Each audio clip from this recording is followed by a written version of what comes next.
అమృతం తాగి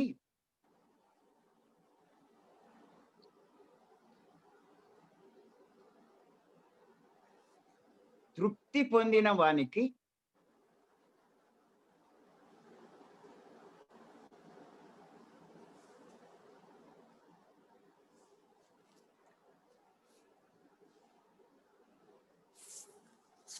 ఫలరసాలు కానీ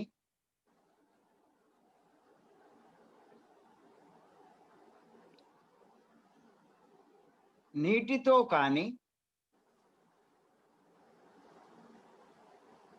ప్రయోజనం లేదు.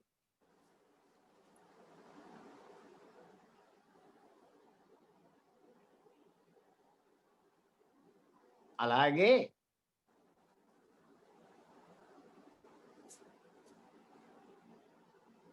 పరమాత్మ సాక్షాత్కారం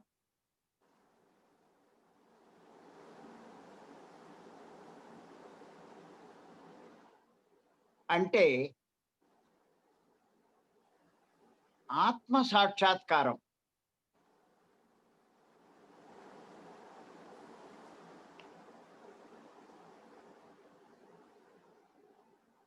పొందిన వానికి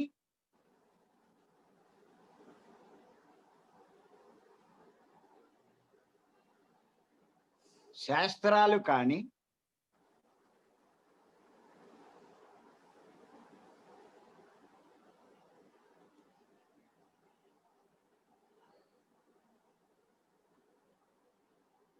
సత్కర్మలు కానీ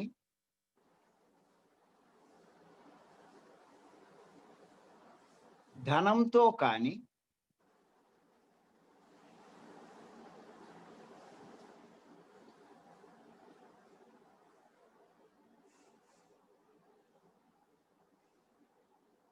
ప్రాపంచికమైన భోగాలతో కానీ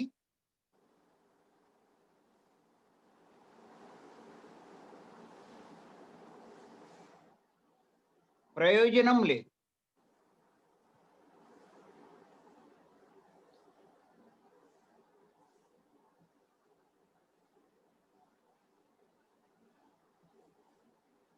మళ్ళీ ఇంకోసారి చెప్తాను.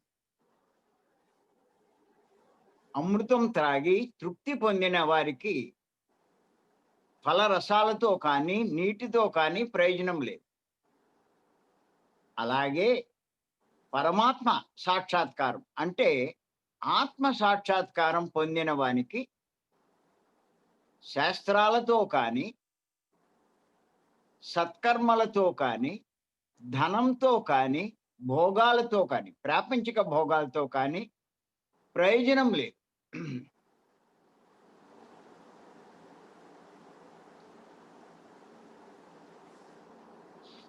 దీని గురించి కొంచెం మనం వివరణ తెలుసుకుందాం.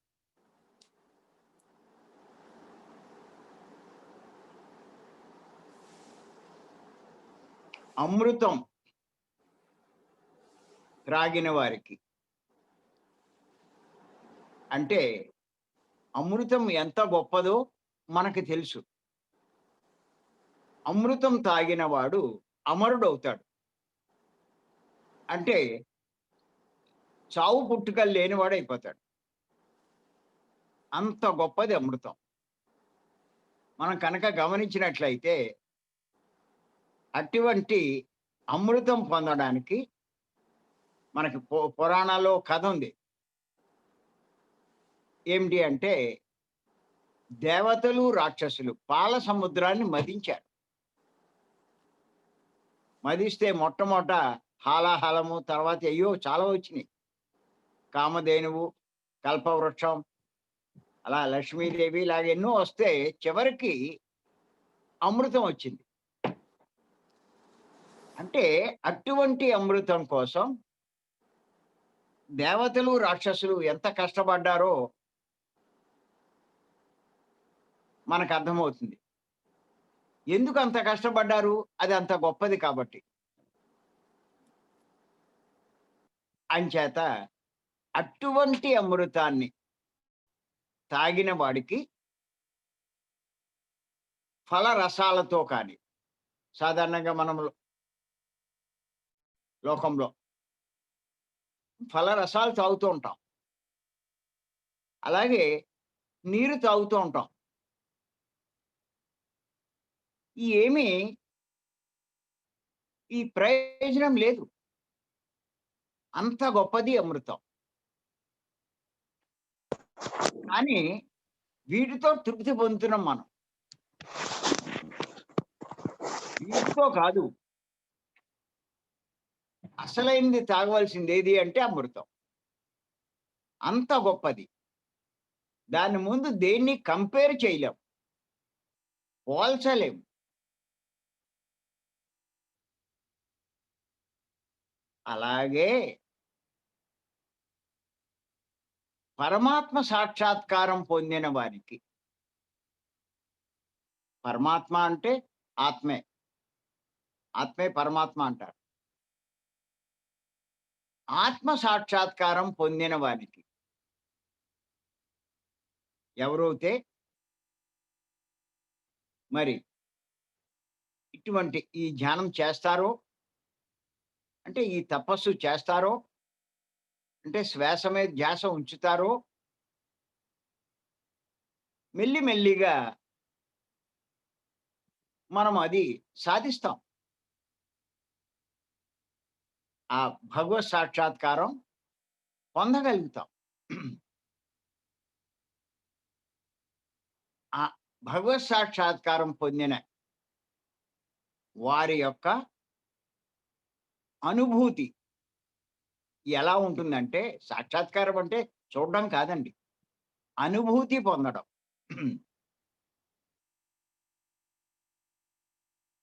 దాన్నే ఆనందానుభూతి అంటారు. అంతులేని ఆనందం. ఇంకది ఈ అటువంటి అనుభూతి ఈ ప్రపంచంలో ఉన్న వేటితోటి పోల్చడానికి వీల్లేదు. అంత గొప్పగా ఉంటుంది. అంత గొప్ప ఆనందాన్నిస్తుంది. ఇంక వాడు వర్ణించలేడు, చెప్పలేడు. ఆనందానుభూతిని అనుభూతి అంటే మామిడి పండు చాలా బాగుంది అని చెప్తారు. చెప్పినంత మాత్రాన దాని మాధుర్యం తెలీదు. ఆ మామిడి పండు తిని అనుభూతి చెందితే అప్పుడు అదేంటో అర్థమవుతుంది.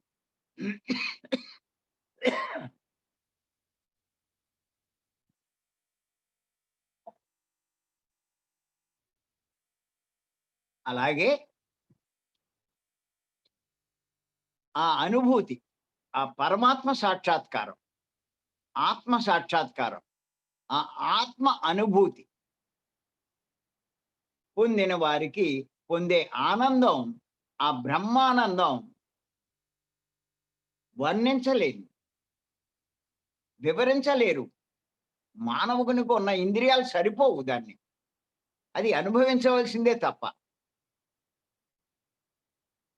అటువంటి అనుభూతి పొందిన వాడికి ఇంకా శాస్త్రాలతో కానీ, చాలామంది శాస్త్రాలు అయన్నీ పఠిస్తూ ఉంటారు.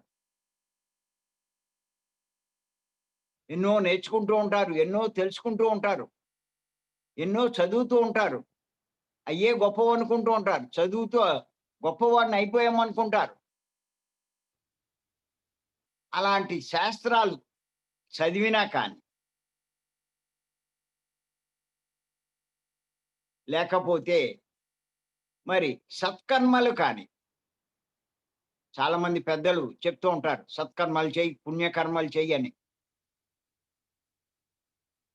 నీకు దానివల్ల పుణ్యమొస్తుంది.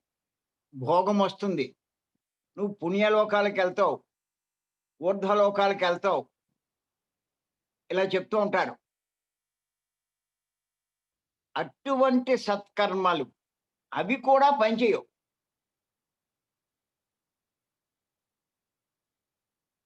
అలాగే ధనంతో కానీ, ఇక్కడ ప్రతి ఒక్కరు మనం చూస్తున్నాం లోకంలో 99% భూమి మీద ప్రతి ఒక్కరూ ధనం సంపాదించడానికి, ధనానికే ఎక్కువ ప్రాముఖ్యం ఇస్తారు. ఇంకేదంటే అదే గొప్పదనుకుంటారు. దాంతో ఎన్నో అనుభవించొచ్చు అనుకుంటారు, ఎన్నో సాధించొచ్చు అనుకుంటారు, ఎన్నో చేయొచ్చంటారు. ఈ జగత్తంతా ధనం మీద ఆధారపడుంది. ధనం మూలం ఇదం జగత్ అని. అదే గొప్పది అని భావిస్తారు. అటువంటి ధనంతో కానీ మనం పోల్చలేం. భోగాలతో కానీ. మానవునికి 5 రకాల ఇంద్రియాలు ఇవ్వబడ్డాయి. కళ్ళు, చెవులు, ముక్కు, నోరు, చర్మం ఇయన్నీను. వీటితో ఎన్నో భోగాలు అనుభవిస్తున్నాడు మానవుడు. ఈ అనుభవిస్తూ ఎంతో సంతోషాన్ని పొందుతున్నాడు. ఇయే గొప్పవనుకుంటున్నాడు. నిజంగా ఏ దుఃఖం లేని వాడికి, ఇయన్నీ అనుభవిస్తూ ఉన్నవాడికి ఏముంటుందంటే, ఇక నాకంటే అదృష్టవంతుడెవడు అనుకుంటాడు. ఏ సమస్య, ఏ బాధ లేకుండా ధనంతో కూడా బాగా ఉండి, మరి వాడికి ఇయన్నీ ఉన్నాయి. మంచి ఇల్లు కట్టుకున్నాడు. మంచి డెకరేషన్ చేశాడు. అన్ని రకాలున్నాయి. పనివాళ్ళున్నారు, పరిచారకులున్నారు. వాడికి ఏ లోటు లేదు. ఆడు ఆర్డరేస్తే అన్నీ వచ్చేస్తాయి. నిజంగా వాడేమనుకుంటాడు? అబ్బా! ఎంత నా గొప్ప హోదా అనుకుంటాడు. అలా కొంతమందికి పదవులొస్తాయి. కొంతమందికి గొప్ప ఉద్యోగమొస్తుంది. మంచి హోదా ఉన్న ఉద్యోగం. అయి చూసుకొని అయి అనుభవిస్తూ నా అదృష్టం అనుకుంటూ ఉంటారు. నేను ఇలాంటి స్థితిలో ఉన్నాననుకుంటారు. అలాంటి వాటి కంటే కూడా అయ్యి కూడా ఏమీ ప్రయోజనం ఉండదు. ఎవరి ముందు? ఎవరైతే పరమాత్మ సాక్షాత్కారం, భగవత్ సాక్షాత్కారం, ఆత్మ సాక్షాత్కారం, ఆత్మానుభవం పొందారో దాని ముందు ఇవన్నీ బలాదు అన్నది ఎప్పుడు తెలుస్తది? అది పొందిన వారికి తెలుస్తది. అందుకే మీరు చూడండి, ఈ భోగాలు ఈ అనుభవిస్తున్న వాళ్ళకి మీరెళ్లి ధ్యానం చెప్పండి. ఎక్కి సావదు. ఏముంది ధ్యానంలో ఖాళీగా కూర్చోవడమే కదా! ఏదైనా సంపాదించుకుంటే ఏదైనా లాభం ఉంటుంది గానీ, ఏ సంపాదన లేకుండా అలా ఉంటే ఏంటి లాభము? అలాగే ధనం లేని వాళ్ళు, డబ్బు లేని వాళ్ళు కూడా బాధపడుతూ ఉంటారు. అందరికీ డబ్బుండి ఎంతో బాగున్నారు. సుఖ సంతోషాలతో మంచి బాగున్నారు. నాకే ధనం లేదు. ఈ ధ్యానం చేసి మటుకు ఏంటి ప్రయోజనం? అని భావిస్తూ ఉంటారు. బాధపడుతూ ఉంటారు. ఆ ధనం సంపాదించడానికి తాపత్రయపడతారు. తాపత్రయపడడమే కాదు, తప్పులు కూడా చేస్తారు, పాపాలు కూడా చేస్తారు. అదే ఆ ధనమే, ఆ భోగాలే గొప్పవని అనుకుంటూ ఉంటారు.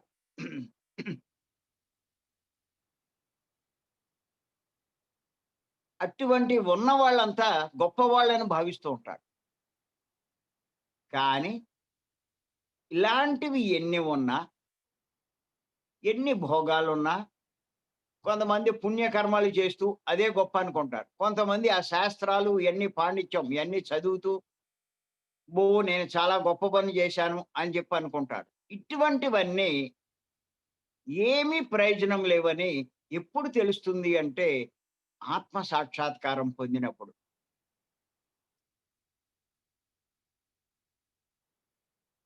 ఇది ఎవరికి అర్థమవుతుంది?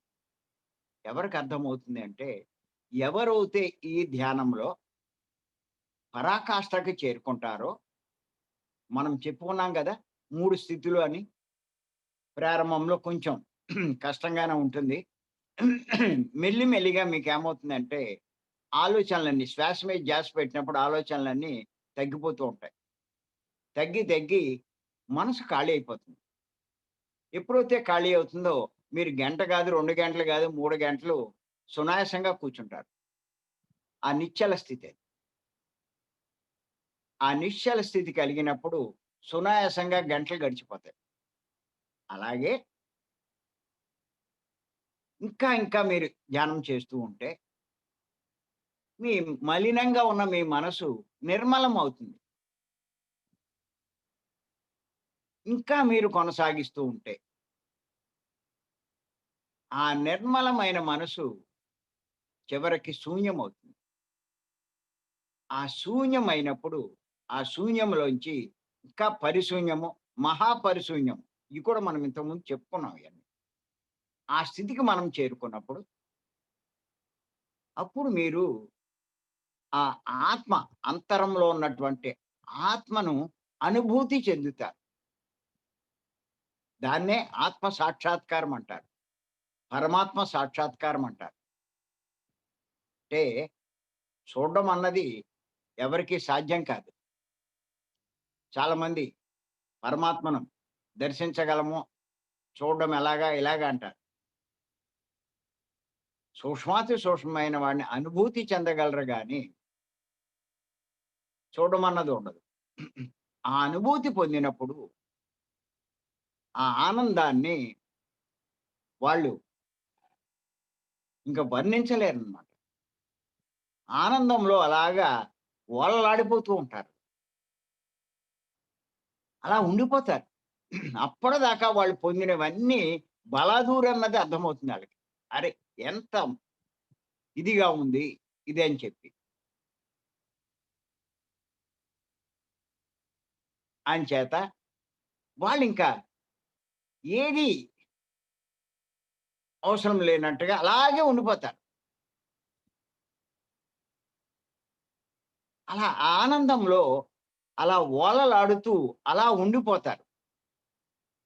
అటువంటి స్థితిలో వాళ్ళకి రోజులు కాదు, నెలలు కాదు, సంవత్సరాలు కూడా అలా గడిచిపోతూ ఉంటాయి.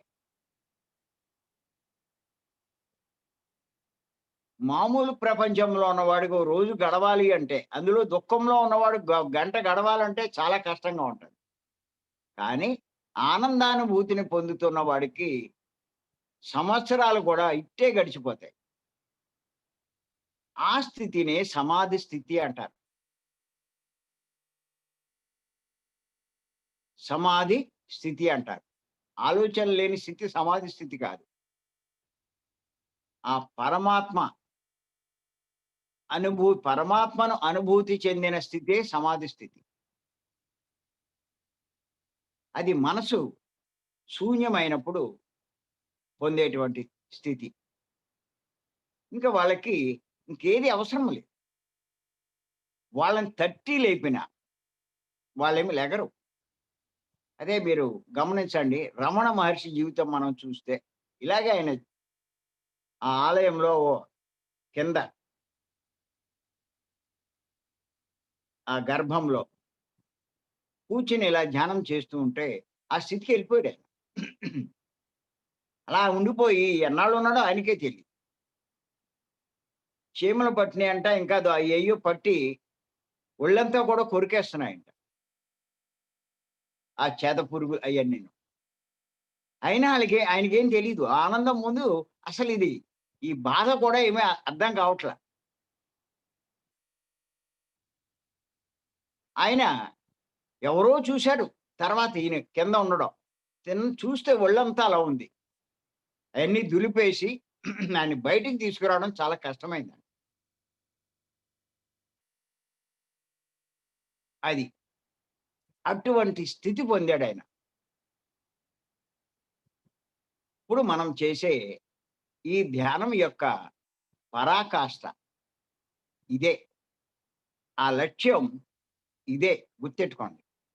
ఏదో రోగాలు తగ్గడం, ఏయో పెద్ద గొప్ప అనుకుంటున్నారు చాలామంది.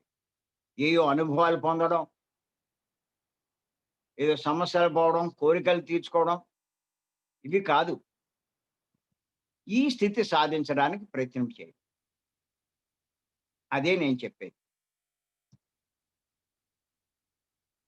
ఇయన్నీ ఈ సంసారము, ఈ సంసార భోగాలు ఎన్నో ఉన్నాయి ప్రపంచంలో. పంచ ఇంద్రియాలతో భోగించే ఎన్నో రకాలున్నాయి. అవన్నీ బలాదూర్ అన్నది అర్థమవుతుంది. ఆత్మ సాక్షాత్కారం పొందిన వారికి. అందుకే పెద్దలు ఈ పోలిక చెప్పారు. అమృతం తాగిన వానికి ఫలరసాలు కాని, నీటితో కాని ఏమీ ప్రయోజనం లేదన్నది అర్థమవుతుంది వాడికి. అలాగే ఇది కూడా అంత గొప్ప మార్గంలోకి మనం వచ్చాం. అంత ఆనందానుభూతి ఉంటుందా అని మీరు అడగచ్చు. మాకెలా తెలుస్తుందండి? మీరు అంత ఆనందానుభూతి పొందకపోయినా కొంచెం తెలుసుకోవచ్చు మీరు. అది ఎలా ఉంటుందో, ఎంత గొప్పగా ఉంటుందో అన్నది మీరు తెలుసుకోవచ్చు. మీరు చూడండి, మీరు భీమవరంలోకొచ్చినప్పుడు ఆఖరి రోజు 3 గంటలు కూర్చోబెడతాం. 3 గంటలు కూర్చోబెడితే సహజంగా చాలామంది 3 గంటలు కూర్చొని ఓకే చెప్పాక, అప్పుడే ఓకే చెప్పేసారేంటి అంటారు. వాళ్ళకసలు 3 గంటలు కూర్చున్నట్లు ఉండదు. ఎందుకో వాళ్ళకి అర్థం కాదు. భలే కూర్చున్నా అండి, భలే కుదిరిందండి అంటూ ఉంటారు. కారణం ఏమిటి అంటే, వాళ్ళు కూర్చున్న 5 నిమిషాలకే ఆలోచనలు ఆగిపోయినాయి. ఆలోచనలు లేని స్థితి. మనం చెప్పుకుంటున్నాం కదా! మానవుడు అంటే దేహము, మనస్సు, ఆత్మ. ఆత్మ అంటే భగవంతుడు. ఎప్పుడైతే కళ్ళు మూసామో దేహస్థితి ఉండదు. ఆలోచనలొస్తాయి. శ్వాస మీద ధ్యాస ఉంచామో ఆలోచనలు ఆగిపోతాయి. అంటే ఇంకక్కడ మనసు కూడా ఉండదు. ఇంకున్నదేది? ఆత్మ. అంటే భగవంతుడు. భగవంతుడు అంటే ఆనందమే. అది అనుభవిస్తూ ఉంటాం మనం.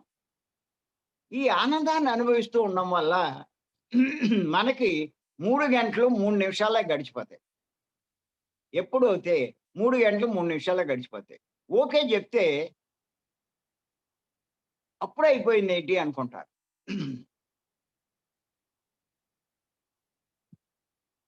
గుర్తెట్టుకోండి. ఆ స్థితి సంపాదించాలి ధ్యానంలో.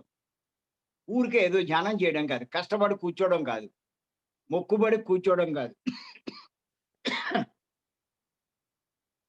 నేను గంట కూర్చున్నానండి. సాయంత్రం కష్టపడి కూర్చున్నది కూర్చోవడం, టైం పెట్టి కూర్చోవడం కాదు. చాలామంది గంట అనుకుంటారు. అలారం పెట్టుకుంటారు.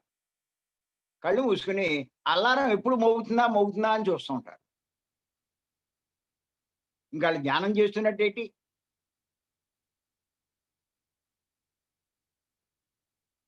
అలారం మోగగానే లేచిపోతారు. ఆళ్ళు గంట చేశారంటారు. గంట కాదు. వాళ్ళు ఒక నిమిషం కూడా అక్కడ ధ్యాన స్థితి రాలేదు.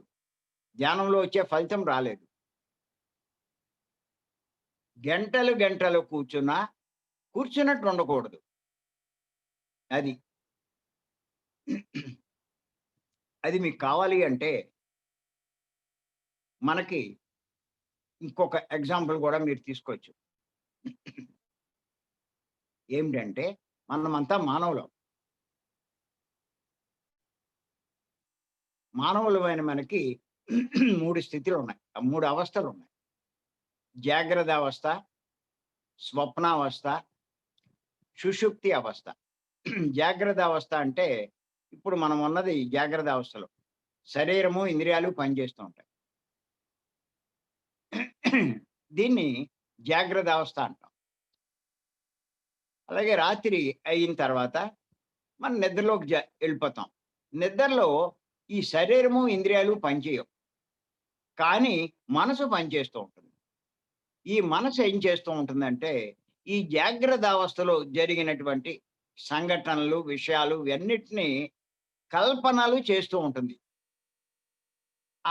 అలా మనసు చేసే కల్పనలనే కలలు అంటారు. వాటినే కలలు అంటారు. దాన్నే కలలు కనే అవస్థనే స్వప్నావస్థ అంటారు. కాసేపటికి ఏం జరుగుతుంది అంటే, ఆ కలలు కూడా ఆగిపోతాయి. ఒక్కోసారి మీరు చూడండి, చాలా మంది పడుకుంటారు రాత్రి 8కో, 9కో. పొద్దున్న 7 8 లెగరు. అప్పుడు ఇంట్లో లేపుతారు. ఏంటి ఆ ముద్దు నిద్ర లేగు అని. గమ్మున లేచి అదేంటి అప్పుడే తెల్లారిపోయిందా అంటారు. ఇన్ని గంటలు ఎలా గడిచిపోయినియి? వాళ్ళకి ఆశ్చర్యంగా ఉంటుంది. ఎందుకు గడిచిపోయినియి అంటే, అక్కడ శరీరము లేదు, మనసు లేదు. వాళ్ళు ఆత్మస్థితిలో ఆత్మతో ఉన్నారు. ఆత్మ అంటే ఆనందమే. ఆ అటువంటి శరీరము, మనసు లేకుండా ఉన్న స్థితినే సుషుప్తి అవస్థ అంటారు. అందుకే అన్ని గంటలు గడిచిపోయింది. అదే అవస్థని మనం ఇక్కడ ఏం చేస్తున్నామంటే, అక్కడ ప్రతిరోజు నిద్రలో కొంతమంది అందరికీ వస్తూ ఉంటుంది. కొంతమందికి వస్తూ ఉంటుంది. ఒక్కోసారి కలుగుతూ ఉంటుంది. కానీ దాన్ని మన ప్రయత్నం ద్వారా తెచ్చుకోవడమే ధ్యానం. ధ్యానం అంటే ఆ సుషుప్తి అవస్థని మన ప్రయత్నం ద్వారా మనం సంపాదించుకోవడం. ఇక్కడేంటి అంటే ధ్యానంలో ఎరుకుంటుంది. అక్కడ ఎరుకుండదు. అదే తేడా. ఎందుకు అన్ని గంటలు ఉండిపోగలిగారు అంటే, వాళ్ళు ఈ 2 పని చేయకపోవడం. అంత ఆనందంగా ఉండడం. ఇది శాంపుల్‌గా మనం అనుభవిస్తున్నాం. కానీ ఇది మనం ఈ ధ్యానంలో పరాకాష్ఠకు ఎదిగినప్పుడు, ఆత్మ సాక్షాత్కారం పొందినప్పుడు, ఆత్మానుభవం పొందినప్పుడు శాశ్వతంగా పొందుతాం. ఇంక వాడు ఏది ఎక్కర్లేదంటాడు. అందుకే ఆ ధ్యానం చేసే యోగులు, ఆ రమణ మహర్షి ఇలాంటి వాళ్ళని చూస్తే ఆయన దేని మీద ఉండదాయనకి. ఆయన ఎప్పుడూ ఆనందంలో ఉంటాడు. మనమేమో అన్నీ సంపాదించుకొని ఆనందం పొందాలనుకుంటాం గానీ, ఈ దుఃఖం వల్ల పొందలేకపోతూ ఉంటాం. ఆ దుఃఖం పోవాలని మళ్ళా వెళ్లి ఆళ్ళ కాళ్ళ మీదే పడతాం. అదేంటి ఆయనకేమీ లేవు గదా! అనుకుంటారు. ఆయనకి బయటికేమీ కనపడకపోవచ్చు గానీ, వీటినన్నిటిని మించినటువంటి ఆనందం ఆయనెప్పుడూ అనుభవిస్తూనే ఉంటాడు. పత్రి గారు కూడా ఇప్పుడు అదే స్థితిలో ఉన్నారు. బాహ్యమైనటువంటి భోగాలు లేకపోయినా, ఆయన అటువంటి స్థితిలో ఎప్పుడూ ఉంటారండి. ఆయన లోకంలో అందరికీ అటువంటి స్థితి కలిగించాలనే తపనతో భూమి మీదకొచ్చాడు. భూమి మీదకి పంపబడ్డాడు. ఆ పనే ఆయన చేస్తున్నాడు.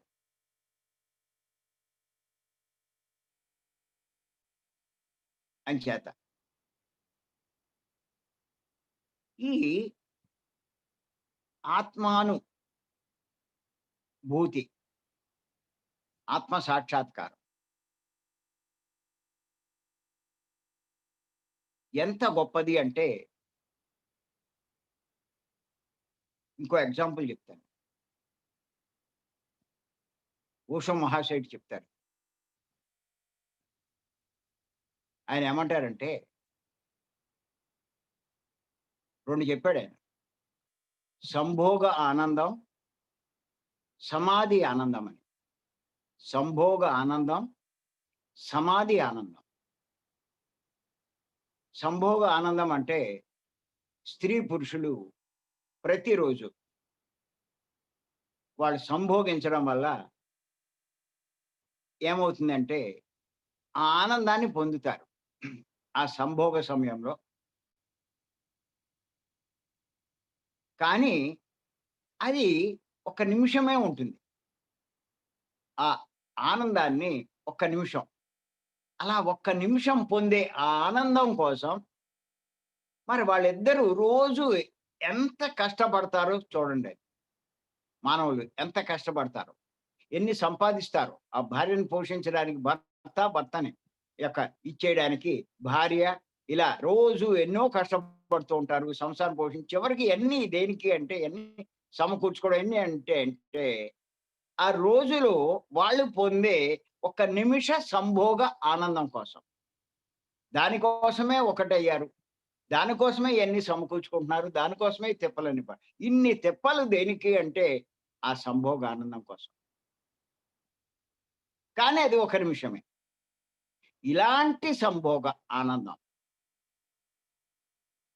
మరి ఎవరైతే ఈ ధ్యానంలో సమాధి స్థితికి చేరుకుంటారో, ఇందాక చెప్పాను నేను సమాధి స్థితి అని. అది శాశ్వతంగా ఉంటుంది.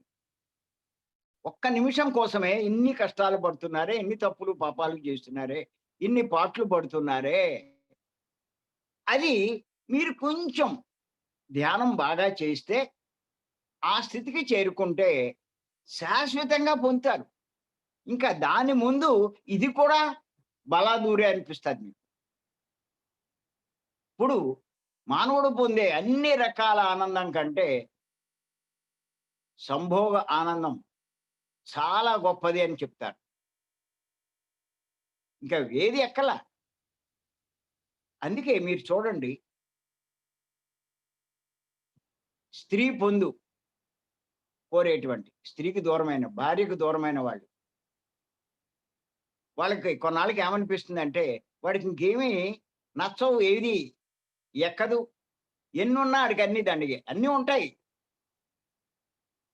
ఎన్నో భోగాలుంటాయి, ఎన్నో ఉంటాయి. ఎన్నున్నా వాడికి తృప్తినివ్వదు. అలాగే భర్త దూరమైన వాడికి, ఆ భర్త పొంది కోరిన స్త్రీకి ఎన్నున్నా కూడా అయన్నీ బలాదూరే. ఆవిడకి ఏమి తృప్తి ఉండదు. ఊరికే అనుభవిస్తూ ఉంటుంది గానీ, అవేమి తృప్తి ఇవ్వదు. ఆ వారి పొంది కోరినప్పుడే వాళ్ళకి అసలైన తృప్తి. ఎందుకంటే అది అంత గొప్పది కాబట్టి. కానీ అది ఒక నిమిషమే. అలాంటి ఆనందం సమాధి స్థితికి చేరుకున్నప్పుడు ఈ ధ్యానం ద్వారా, శ్వాస మీద ధ్యాస ఇంకే ధ్యానం చేసినా ఆ స్థితికి ఎళ్ళలేము. మన వల్ల కాదు. చాలా మందికి అర్థం కావట్లా. వెళ్ళిన వాళ్ళు శాశ్వతంగా పొందుతారు. ఇయన్నీ చెప్తూ ఓషో మహాశయుడు ఆయన ఏం చెప్తారు అంటే, మనం కనుక చూస్తూ ఉంటే పూర్వకాలంలో నిర్మించినటువంటి ఆలయాల మీద బూతు బొమ్మలు ఎన్నో ఉంటాయి. చాలా చాలా ఆలయాల్లో. చాలామంది అయి చూసి ఎందుకు ఇటువంటి భంగిమలు ఇలాంటివి ఉన్నాయన్నీ గుళ్ళ మీద ఇంత పవిత్రమైన గుడి మీద ఇలా గీశారు, ఇయన్నీ చేశారు. ఎవరు ఈ పనులు చేసినోళ్ళు అని అనుకుంటారు. కాదు కాదు. దాంట్లో అలా చేయడంలో చాలా గొప్ప అంతరార్థం ఉంది. ఏమిటి అంటే, ఆ పెద్దలు ఊరికే తెలివి తక్కువోళ్ళే ఏం చేయలా. కారణం ఏంటంటే, ఇప్పుడు ప్రపంచంలో అందరూ ఈ భోగాలలో మునిగిపోయారు. ఈ సంభోగ ఆనందంలో మునిగిపోయి ఇదే గొప్పదనేటువంటి భ్రాంతిలో ఉన్నారు. కానీ వాళ్ళు లోపలికి వెళ్తే, ఆ ఆత్మను దర్శిస్తే, ఆత్మ సాక్షాత్కారం పొందితే ఇంతకు మించినటువంటి సంభోగ ఆనందాన్ని మించిన ఆనందం వాళ్ళు పొందగలుగుతారు అన్న విషయం వాళ్ళకి తెలియట్లా. అందుకే ఆ గుళ్ళ మీద ఎందుకంటే, ఆ గుడి బయటుండేటువంటి ఆ బొమ్మల అర్థం ఏంటంటే, నాయనా వీటితోటి తృప్తి పడకు. నువ్వు ఆ గుడి లోపలికి వెళ్తే, ఆ భగవంతునే పొందగలుగుతావు. ఈ ఆనందం కంటే అది ఇంకా చాలా గొప్పది. ఇక్కడ ఆగిపోకు. ఆ లోపలికి వెళ్ళు. ఆ దర్శనం చేసుకో. ఆ సాక్షాత్కారం పొందు అని చెప్పడానికే ఇవి. ఆ గుళ్ళ యొక్క నిర్మాణం, ఆ రకమైనటువంటి అంతరార్థం ఏంటంటే, ఆ పెద్దలు వాటితో తృప్తి పడకండి, బయటే ఆగిపోకండి, లోపలికెళ్ళండి. అలాగే ఈ ధ్యానాన్ని ఇప్పుడు నేను కూడా చెప్పేదేంటి అంటే, ఈ ధ్యానాన్ని మీ భౌతికమైన కోరికలు, భౌతికమైన సమస్యలు వీటి కోసం చెయ్యకండా, లోపలికి వెళ్ళండి. లోపలికి వెళ్ళి ఆ ఆనందాన్ని పొందే ప్రయత్నం చెయ్యండి అనే నేను పదే, పదే, పదే, పదే ప్రతి ఒక్కళ్ళకి చెప్తూ ఉంటాను.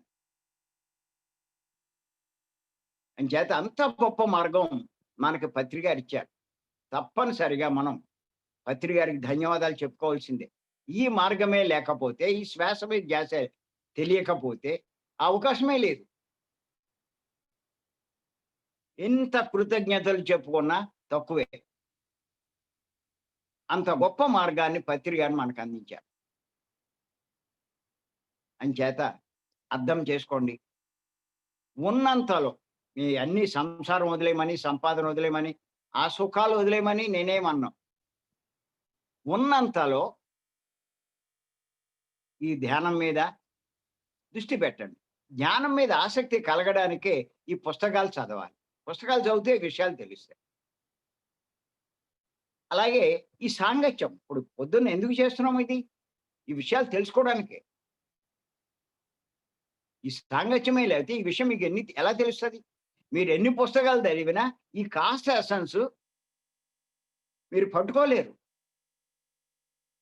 మీరు 50 పుస్తకాలు చదివి ఈ ఎసెన్స్ సంపాదించే లోపులో ఊరికే ఈ పావుగంట, అరగంటలో ఆ సందేశం మీరు వినగలిగారు. అలాగే ఈ మార్గంలో మనం చేసే సేవ బాగా ఎదగడానికి ప్రకృతి మనం సేవ చేసే కొద్దీ సహకారం లభిస్తుంది. అంతకుముందు రోజుకి ఒక గంటో, అరగంటో మీకు అవకాశం కుదిరితే మీరు సేవలను చేస్తూ ఉంటే ఆటోమేటిక్‌గా మీకు 2 గంటలు, 3 గంటల అవకాశం వస్తుంది.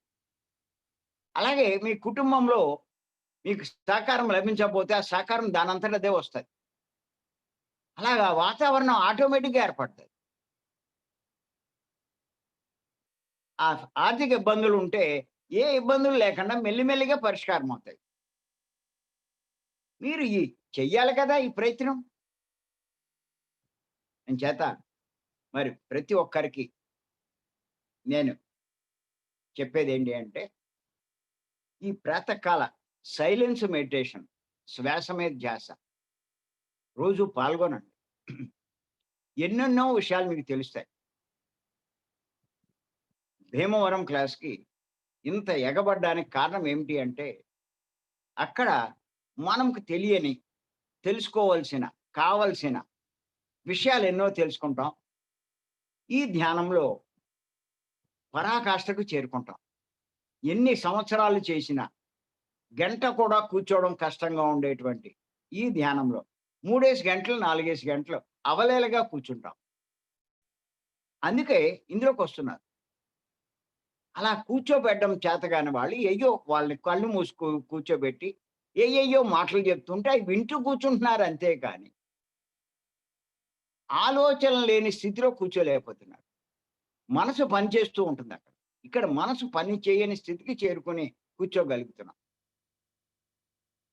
అంచేత మరి అద్భుతమైన పత్రి గారు మనకందించిన ఈ మార్గంలో పయనిద్దాం. ప్రతిరోజు ఇలా కొన్ని విషయాలు చెప్పుకుంటూ, అందరి యొక్క అనుభవాలు తెలుసుకుంటూ, ఇంకా మనకేమైనా సందేహాలుంటే అవి కూడా నివృత్తి చేసుకుందాం. ఈ కార్యక్రమాన్ని కొనసాగిద్దాం. మరి ఈ అవకాశం ఇచ్చిన మీ అందరికీ మరొక్కసారి నేను ధన్యవాదాలు చెప్తున్నాను. Thank you.